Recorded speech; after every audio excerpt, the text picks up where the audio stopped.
আসসালামু আলাইকুম everyone, welcome back to my channel. আমি নুসরাত জাহান সিমি এসেছি আরেকটা নতুন ভিডিও নিয়ে। এই ভিডিওতে কিভাবে আমি আমার আইব্রোটা করি তোমাদের সাথে শেয়ার করব। একটা কথা বলে রাখি, আমি কিন্তু আইব্রো প্লাক করি না।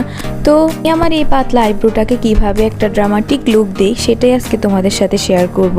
তো if you new here please keep on watching.